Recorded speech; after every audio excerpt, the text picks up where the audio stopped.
Hello and musta mga bay, ako nga pala si Coach D at kung bago ka lang dito sa aking channel, please don't forget to like, comment, and subscribe and hit mo na rin yung bell button para lagi kang updated sa buhay ng isang online freelancer.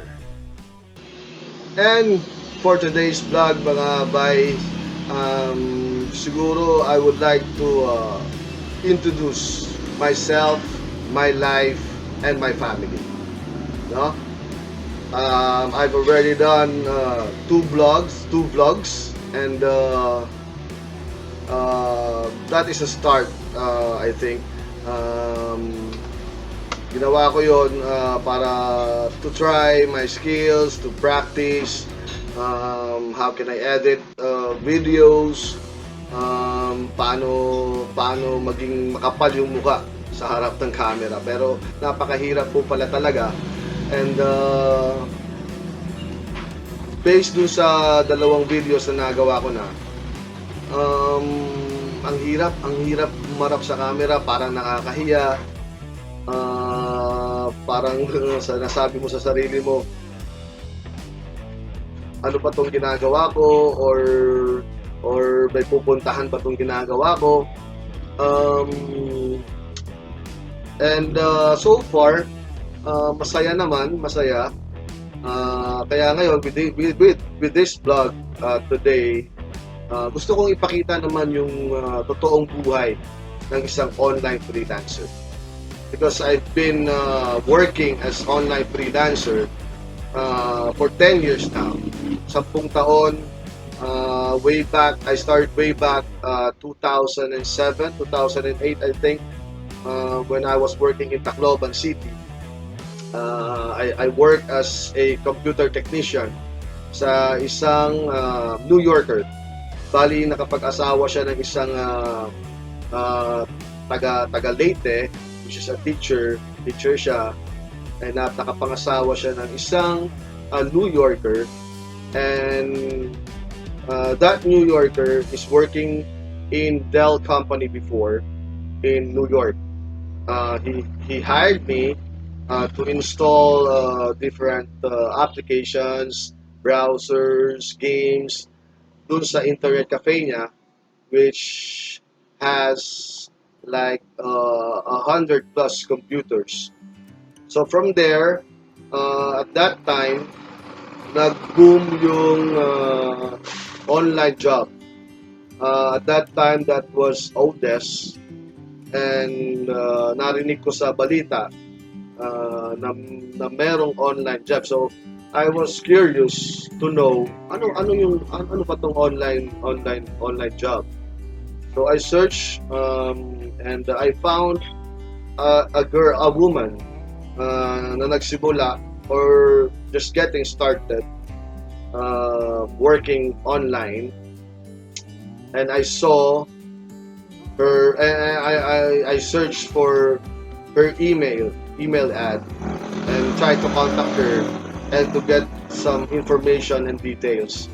So nakita ko, nahanap yung email address niya, and I asked her kung paano siya naging successful within 2 years span of time being an online freelancer. She was a blogger, not a vlogger, but a blogger na talagang gumagawa ng mga blog posts, mga articles, mga press release from different companies in US, Canada, and Australia. And luckily, and swerte naman kasi sumagot siya doon sa email ko. And from there, I asked her ano ba yung magandang first step o yung unang hakbang para makakuha ng trabaho online. And she asked me, ano ba yung mga skills mo online? And at that time, I don't have any skills online. I don't know anything about online jobs.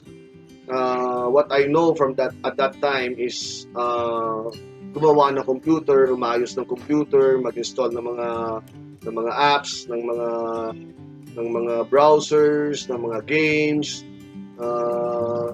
mga drivers ng isang computer. Pero I don't know anything about online job or online skills. I don't have any online skills at that time.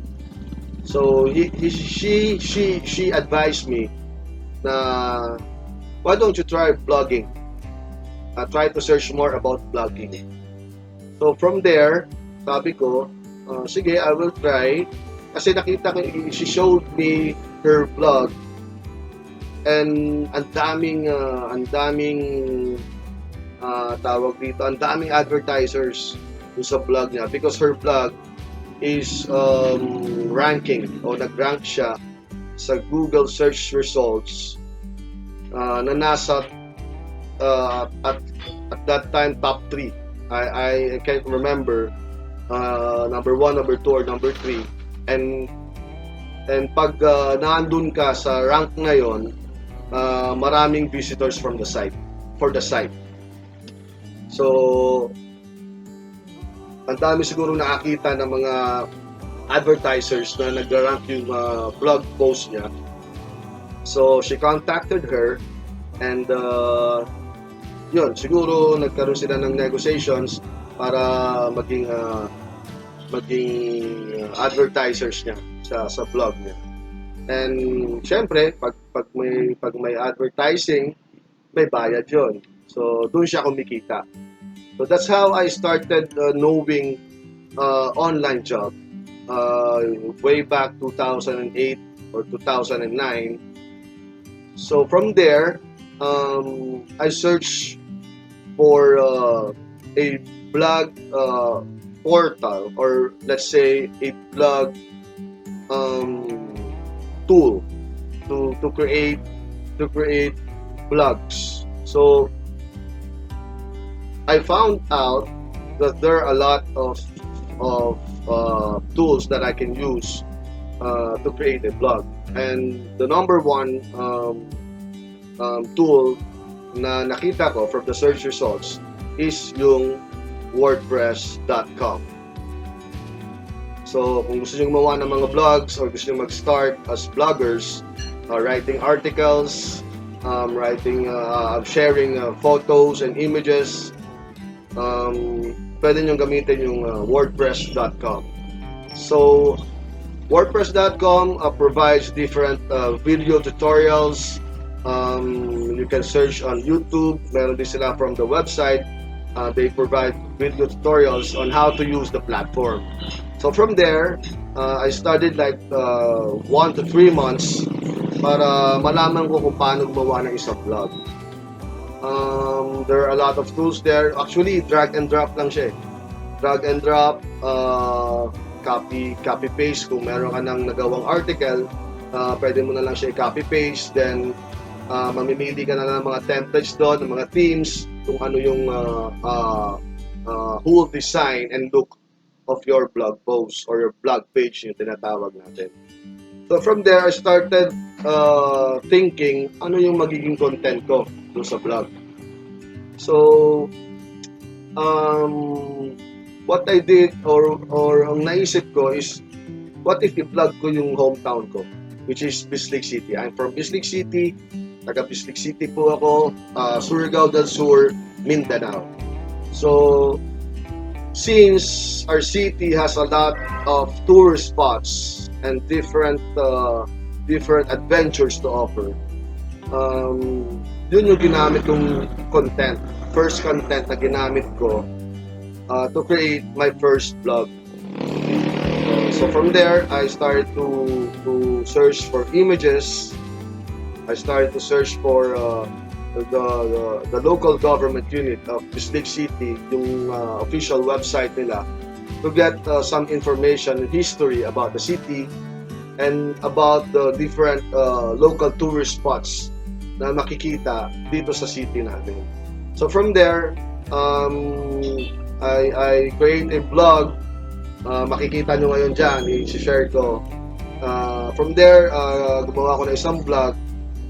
But nagkaroon ng konting problema kasi how can I make this blog page o itong blog post na to reach the top 10 of first page of Google search results? So yun yung malaking problema. Paano dadating or paano makakapasok dun sa Google search results yung blog page ko. So from there, nag-research na naman ako what are the ways or ano yung mga paraan para mag-rank yung blog post ko. So from there, I found SEO. 3-letter word or an abbreviation for search. SEO is for S is for search, E is for engine, and O is for optimization. From the word itself or from the abbreviation itself, from the words itself, search engine, meaning search engine of Google.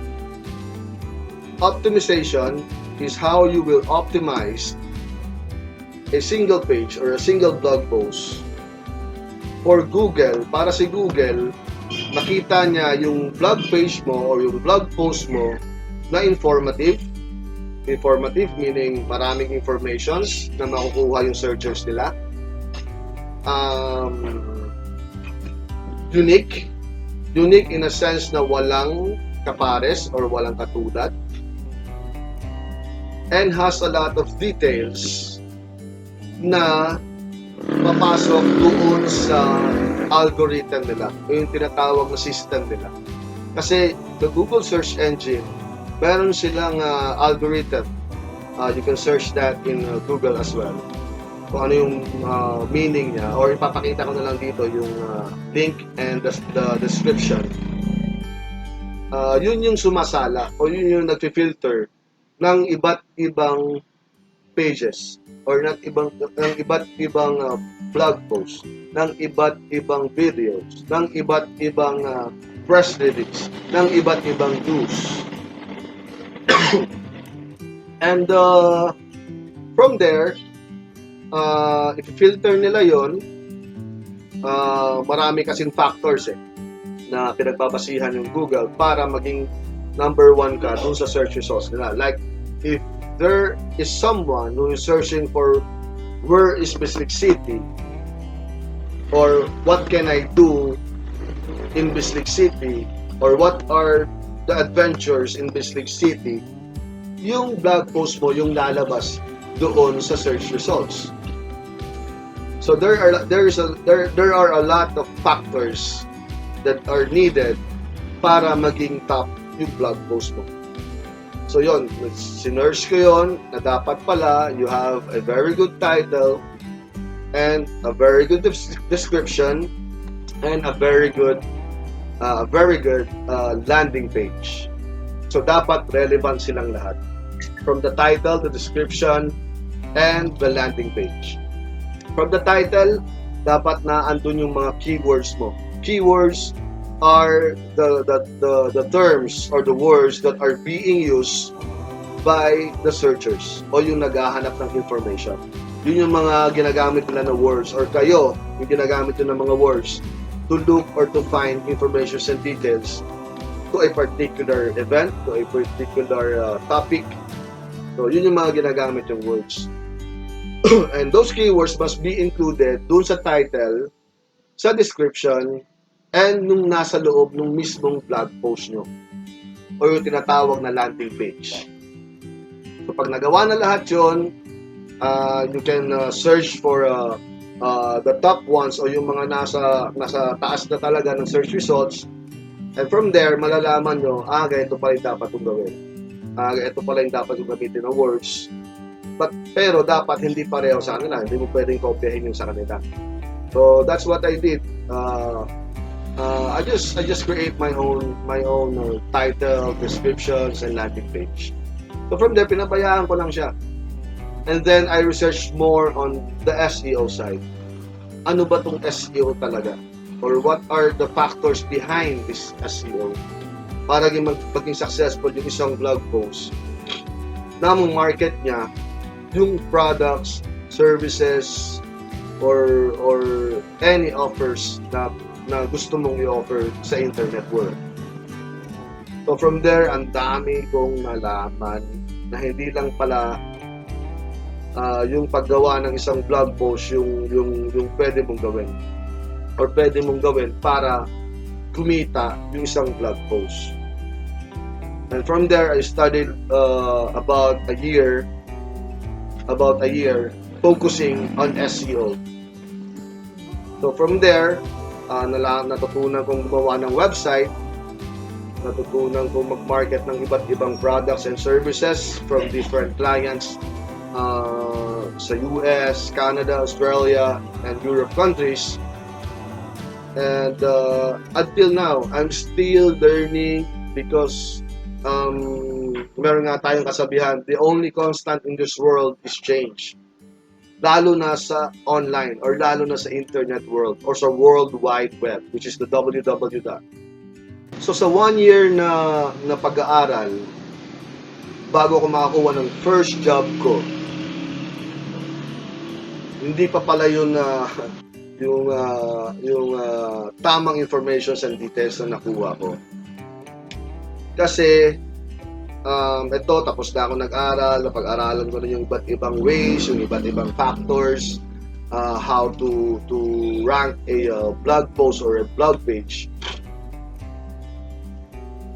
I started looking naman doon sa mga online jobs websites. So, where can you find work or job through these websites? And the first thing that comes out in the search results is Odesk at that time. And ngayon, Upwork na yung tawag sa kanya.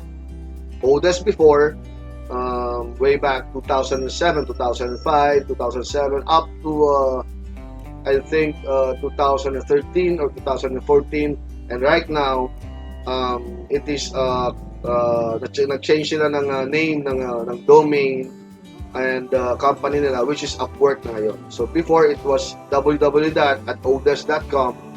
Ngayon www.upwork.com. So you can check that website, and they also have tutorials there, videos, articles, where you can learn more about how to find online job. Or let's say you don't have that skills or skill sets para makakuha ng trabaho online. There are a lot of video tutorials there. There are a lot of articles there that you can read to help you understand how can you get an online job, or how can you improve your skill sets para to prove na yung client or you can provide. So from there, pinuntahan ko yung website ng Odesk to gather more informations and details on how I can really get job online. And hindi pala ganun kadali, kasi you have to pass an examination for them to verify that you can really use the system, the whole system of Odesk. Kung paano siya nagpe-perform, or paano siya yung mga functionalities niya ng website, yung functionalities nung different applications na gagamitin mo para sa online job. So again, as they said, this is a never stop learning, or it's a non-stop learning talaga for online workers and for online jobs. So from there, I searched for their video tutorials. I read a lot of their blogs and articles para malaman kung paano talaga makahanap ng trabaho from their system. So from there, nag-take ako ng exam. After I study like a month or two, isang buwan or 2 months, kasi ang daming topics dapat mo talagang lahat malaman yon, kasi there will be 100 items examination, para makapasa dun sa exam nila, just for you to create a profile dun sa website nila. Bago ka maka-create ng profile, dapat mapasa mo muna yon, yung exam na yon. So, yun. Nag-review ako, nag-aral, nag-review, and then finally, I decided to take the examination. I was really nervous at that time, para ka ring nagte-take ng final examinations during our college times. So, luckily naman, in God's will, pumasa naman doon sa examination for the first examination. Now, after I passed the examination, I was able to create my profile. So, doon sa profile, doon mo na mailalagay lahat ng mga skills mo, lahat ng mga previous experiences mo sa work, lahat ng mga portfolios mo, kung meron mang mga portfolios, or you can create your own by creating a PDF file or a Microsoft files to prove to the clients that you have the experiences na kailangan nila to know that you can really provide what they need. But the thing is, meron na namang mga examinations. You have to pass an examinations na naman based do sa skill sets mo. So, I choose SEO, which is the search engine optimization, website management and development, and social media marketing. Recently lang, siguro mga 5 years or way back 6 years, 5 years to be exact, nagdagdag ako ng ibang skills, which is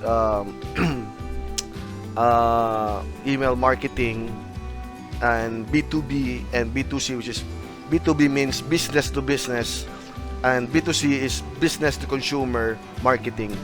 So those are the top 5 skills I have right now, which is website developing and managing. Gumagawa na ako ng website ngayon. SEO, which is kung ano yung nagawa kong website. Google Maps. Google Maps, before it was Google Places marketing, naging Google Maps, and now it is Google My Business, where you can market a business using the information from the website.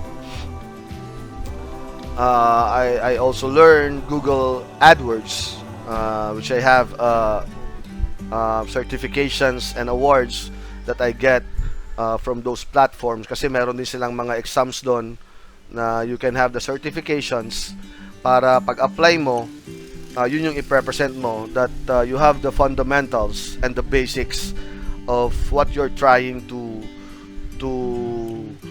provide them, o kung paano mo makukuha yung job na yon.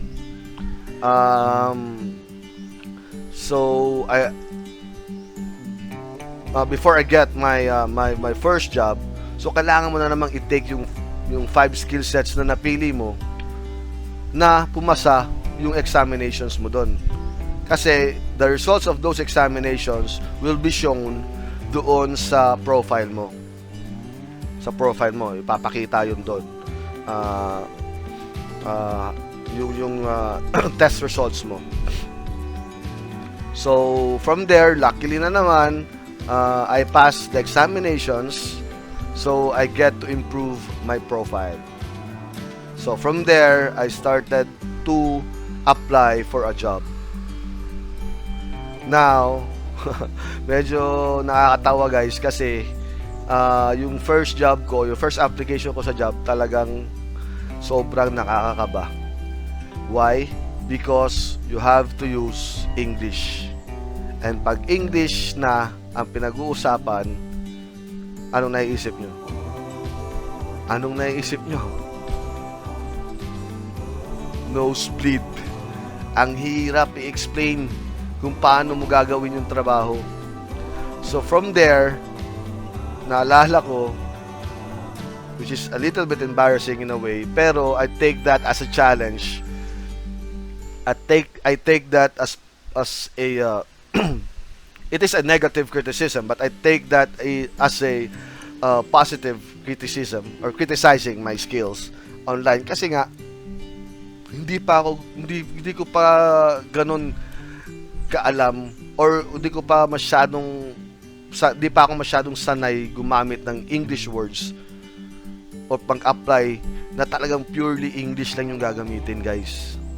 So, ang nangyari doon sa first interview ko, alam nyo kung ano? When he asked me, how can you provide me the results I need? I explained everything, blah blah blah, cha cha cha, chu chu chu, cha chi cha, chu cha chi cha. And then he answered me, you know what, Darwin? I know you have the skill set, but the problem with you is your brain. Ang sabi niya sa akin, ang problema is yung utak ko. The problem with you is your brain, because you don't know exactly what I'm looking for. So yun yung medyo masakit na narinig ko at first. Pero I didn't take that as discouragement. But I take that, so ganito. So I asked him, what can I do, or how can you help me? Because I told him that this is my first application. I'm not used to talk to people like you, or people in outside, or people outside the Philippines. So that's why that is one of my struggles right now, that I cannot explain to them that I can provide the results they want. So from there, mabait naman yung employer na yon, and he gave me different references, different ebooks. Ito, pag-aralan mo to. So I am very thankful for that person who helped me improve more my skill sets, and my brain. Sabi nga niya, the problem with you is your brain. So from there, study na naman, guys. Study na naman. Don't ever take any negative criticisms na ma-discourage ka sa isang bagay. Kasi nakita ko, kasi makikita mo dun sa loob ng Odes website or Upwork right now, na ang daming successful stories ng different employees from different companies outside Philippines. So sabi ko, kung nakaya nilang gawin yon, kaya ko rin, di ba? But hindi naman nila naabot yon kung walang sacrifices and walang struggles. So the main struggle here is to know more about kung paano mo mapoprovide yung kailangan ng client. Let's say SEO. So I study more about SEO. Social media marketing. I study more about social media marketing.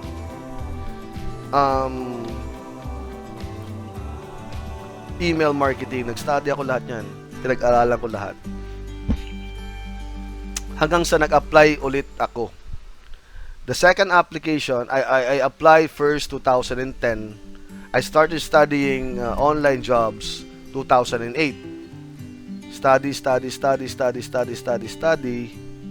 Then I tried to apply 2009, pero hindi ako nakakuha ng job kasi nga hindi pa kompleto yung skill sets ko at saka yung mga nalalaman ko.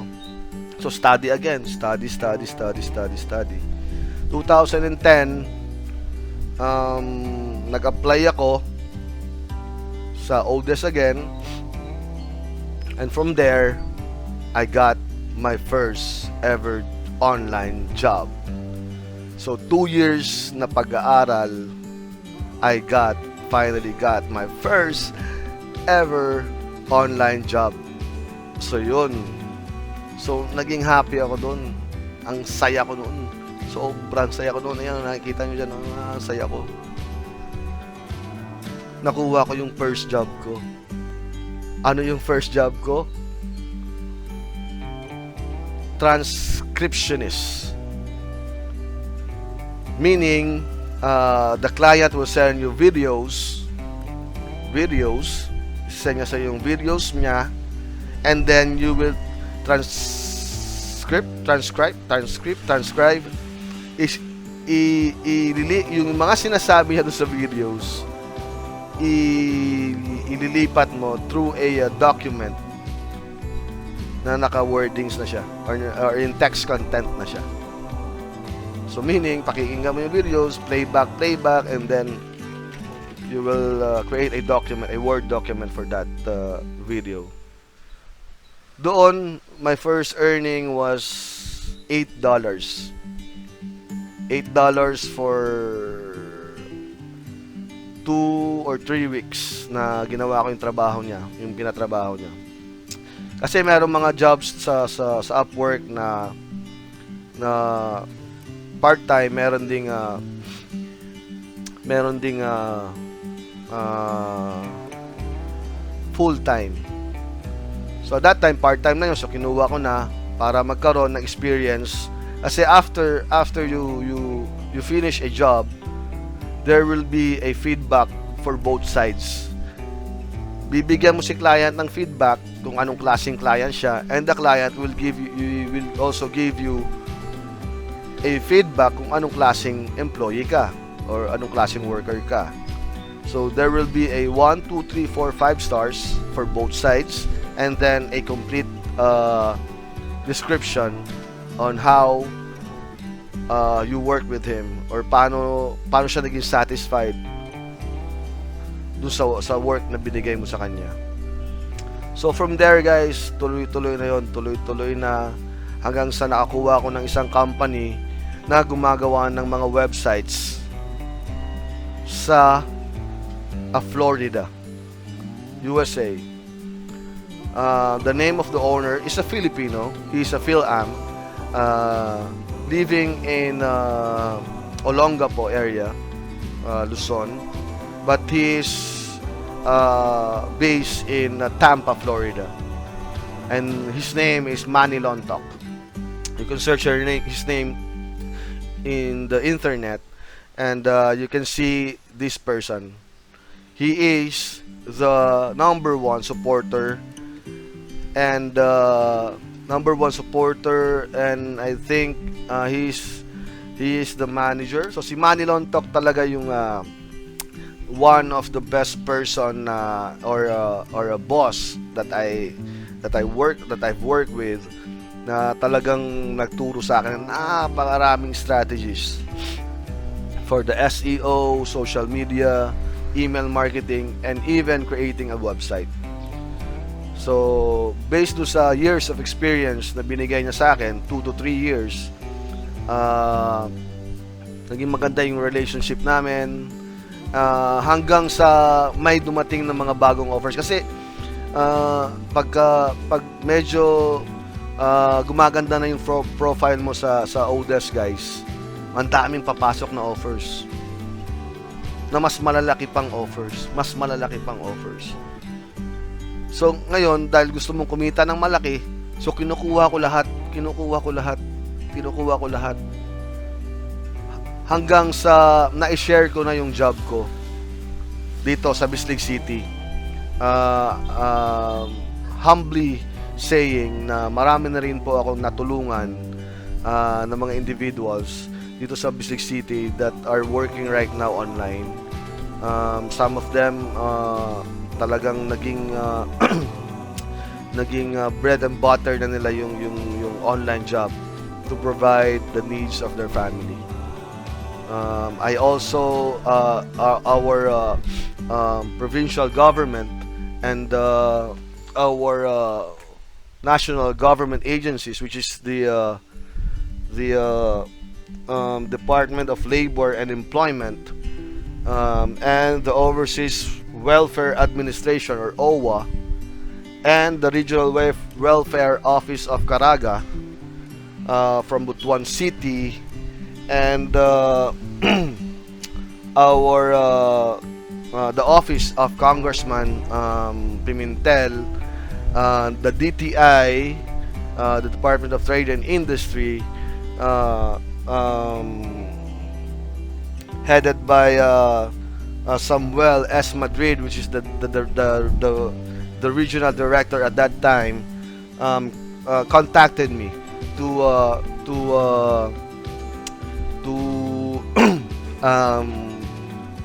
not to organize but to facilitate a training program for the overseas workers natin. Sorry guys, medyo makate. Para doon sa mga overseas workers natin na hindi naging masyadong successful or hindi masyadong naging successful doon sa pagtatrabaho nila abroad. And those workers are the workers na naabuso or naabuso ng mga amo nila, na disgrasya. So yung mga unfortunate Filipino workers doon who live here in Surigao del Sur, I facilitate and I conducted a training for them. This was in 2017, a 15-day training program for these fellow Surigaonons na medyo minalas dun sa career nila sa labas ng bansa. And some of them right now are really working online, but some of them hindi masyado nag-focus, so bumalik sila dun sa dati nilang mga trabaho. Kasi nga when you say online work, kasi ang mentality kasi pag online job, parang minamadali, or parang sa isip na madali lang to, ganito, madali lang yan. No, it's not. When you are working outside the internet world, pareho lang. You will undergo the interview, examinations, especially English. You have to speak in English. Kasi paano nila maintindihan yung nakaya mong i-provide yung needs nila? Paano mo mapapaintindi sa kanila yon? English yung dapat na gamitin. So the very first thing is to improve your English speaking. Like di naman not totally a native sound, yung talagang no, as long as you can let them know or understand that you can really provide what they need. I think maintindihan nila yun. So yun yung pinaka-struggles ng mga naturuan ko, kasi they are really having a hard time to speak in English.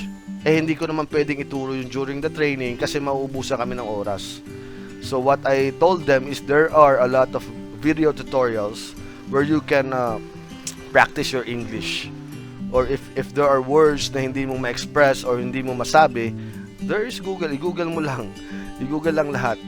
No? Pag may mga words na hindi mo naiintindihan or hindi mo masabi, you can search in Google. I-translate nyo lang kung ano yung ibig sabihin, or i-translate nyo sa Tagalog, Bisaya to English. Ganun lang kadali yung guys. If you really want to have an online job. So, yun. Hindi ko na patataasin guys kasi napakataas na. Pero, doon nagsimula kung paano ako naging online freelancer. For 10 years now. 2020 na tayo ngayon. I started 2008. Pero talaga nakakuha ako ng trabaho 2010. That's why I consider this 10 years na ako sa online job. Pero yung kung isasali pa natin yung trainings and studying kung ano yung mga skill sets na meron ako ngayon, that is 2 years. So it's been 12 years now. So right now I'm turning 40 this coming July, and the reason why I wanted to be a vlogger to share the life of an online freelancer is because I think it's about time for me to share more. Kasi na-share ko na before eh. Nag-stop lang kasi nga you have priorities in life. I am a coach, like doon sa title ng blog ko, I am a coach of Bislig City. Bislig City team. I'm also the commissioner of NBTC for Bislig City and hopefully for the whole of Surigao del Sur, promoting basketball to develop skills,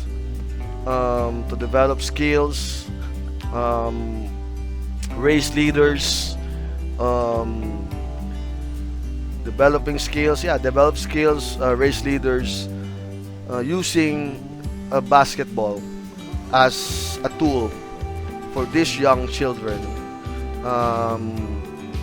to reach their goals and dreams in life. So, ganun ka-busy si Coach D. As an online freelancer, I am also a basketball leader, I would say, here in our city, as a head coach of the city for 2 consecutive years, as an assistant coach for Bislig City team for the Governor's Cup, and as a head coach of the Bislig City team again for the second time for the Governor's Cup. So, yun yung mga ginagawa ko as online freelancer. That's why I created this blog, because I want to share to other people na they can get jobs from online, especially right now that we are under a pandemic, and most of the companies right now in US, 50% of the total working force, even if it's not in the Philippines, or even if it's not in the US, around the world, all of those workers will be working home. So that is the main purpose of this blog that I'm creating, is to share my skills and my knowledge for you people, for you to get a job online. So subscribe kayo guys, subscribe lang kayo, comment below para masagot ko kung ano yung mga tanong nyo. You can also follow me sa Facebook ko. Pwede kayong mag-message sa akin doon. Follow nyo lang ako kasi marami na akong friends eh. Parang hindi ko na kasi malapit na sa 5,000 yung friends list ko. I also have a page for Bislig City. I created that page way back 2007, and right now it has reached 10,000 plus likes. So you can also contact me via the page Bislig City. I-search nyo lang Bislig City, yung URL niya o yung domain niya, URL is merong name ko yon, may name ko doon, meron akong name doon na Darwin23. So kasi maraming Bislig City page, so doon sa URL makikita nyo yung pangalan ko na Darwin23. So yun yung page ko, like nyo lang guys. Ipopost ko rin yung mga videos ko doon para makatulong sa inyo to get job online. Kasi right now, I am sure that 50% of the working force in the whole world will be working online or will be working at home. So marami talaga mawawalan ng trabaho because of the crisis we're having right now. So I think I can really help. Kung di man ako makatulong doon sa mga reliefs, or hindi man ako makatulong doon sa frontliners natin, at least right now I can say that I can help you guys get job online. I will create a lot of videos sa mga susunod ko na mga videos kung paano makuha yung isang skill set, kung paano makuha yung isang skills para makahanap ng trabaho online. So marami ng job portals ngayon guys, especially Upwork and onlinejobs.ph. Right now I'm working with a law firm, from Los Angeles, California, and I've been working for him for like 1 year now, and sabi ko ito na yung magiging last and final job ko. Hindi na ako mag-a-apply ng iba, hindi na ako kuha ng iba, contented na ako. What I want right now is to really share how you guys can get job online. So yun lang mga guys, ganun ka-busy si Coach D. And right now, since wala tayong basketball, kasi I've also and yes, ganun ka-busy si Coach D. Where in fact I also founded a basketball club here in Bislig City. The name of the club is Mangagay Basketball Club, which aim to provide young basketball players here in Bislig City, for them to develop skills, build their characters, and raise them as leaders of tomorrow. With the team, Kadula, Daily Kontra, Basketball Kontra Droga. So, aside from working online, I'm also conducting and facilitating basketball clinics. I'm also attending different basketball clinics for coaches.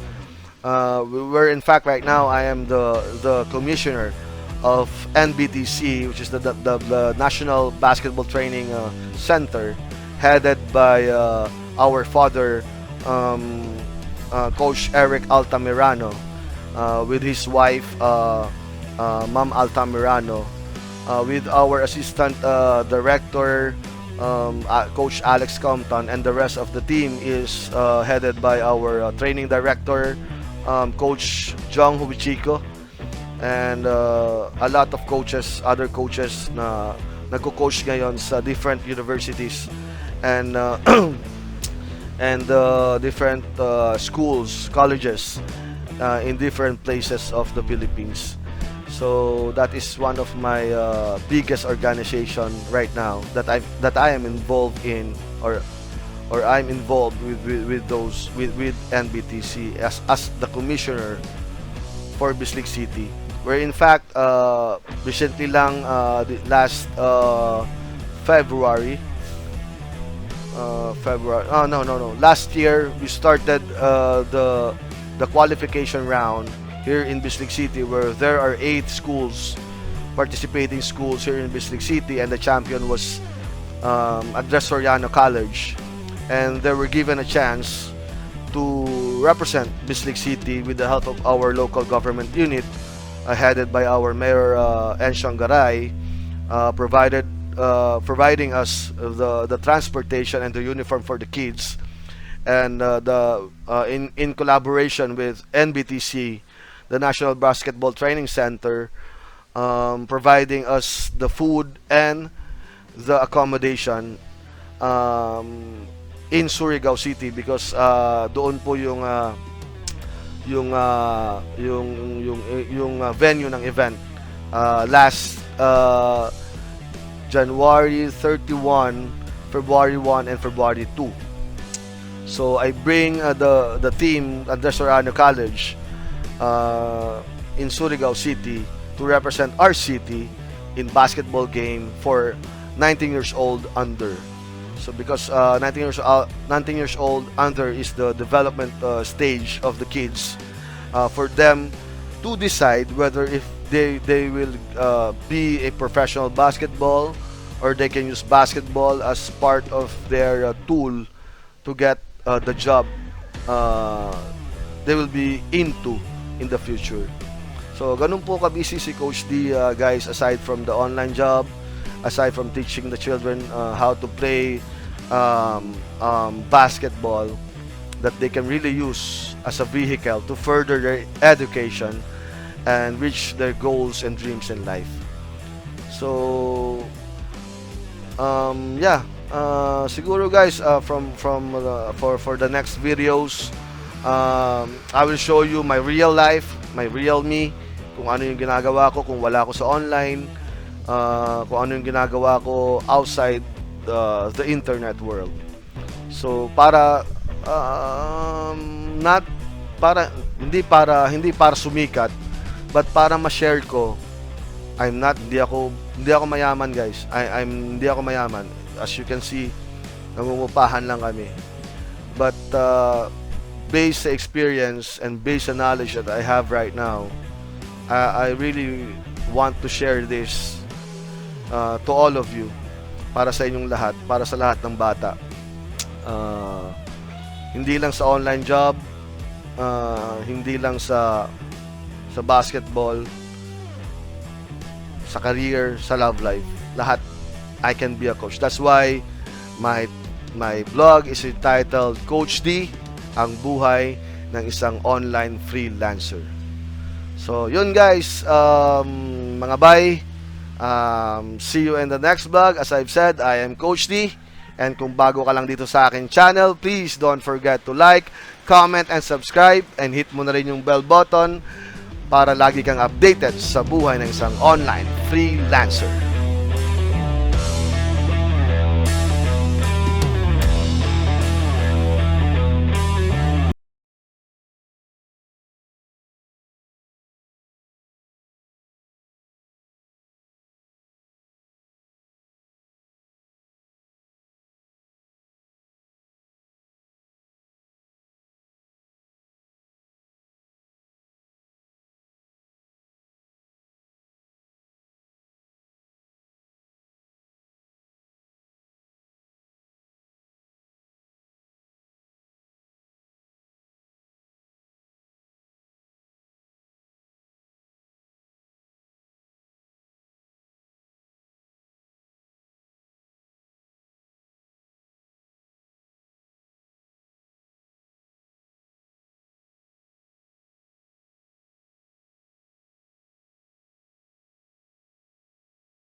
He is the manager of our Philippine Dragon Boat team who won the gold medal in Tampa, Florida, beating all of the top Dragon Boat teams in different countries.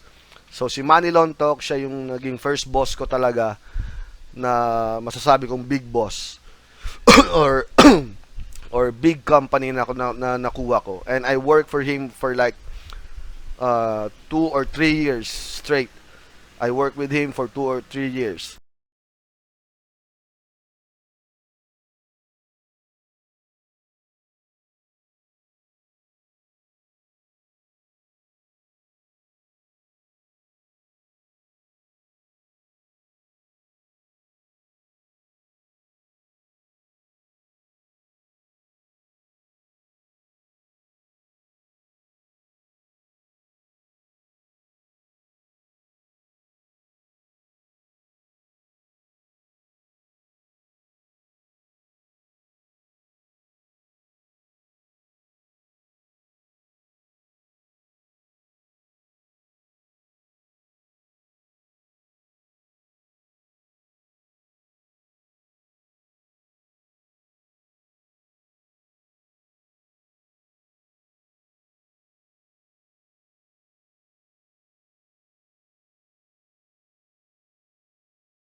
Site, ako na rin yung nagma-market through different search engines.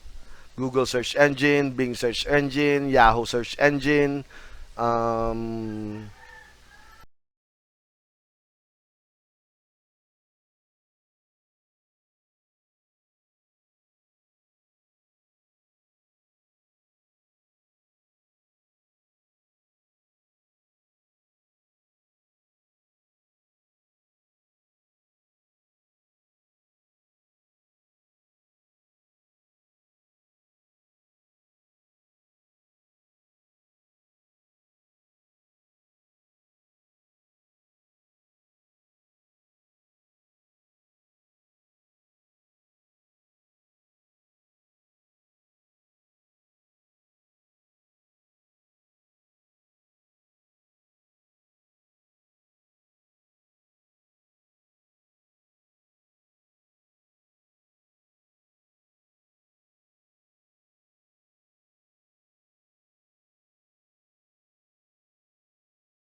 clients the results they need.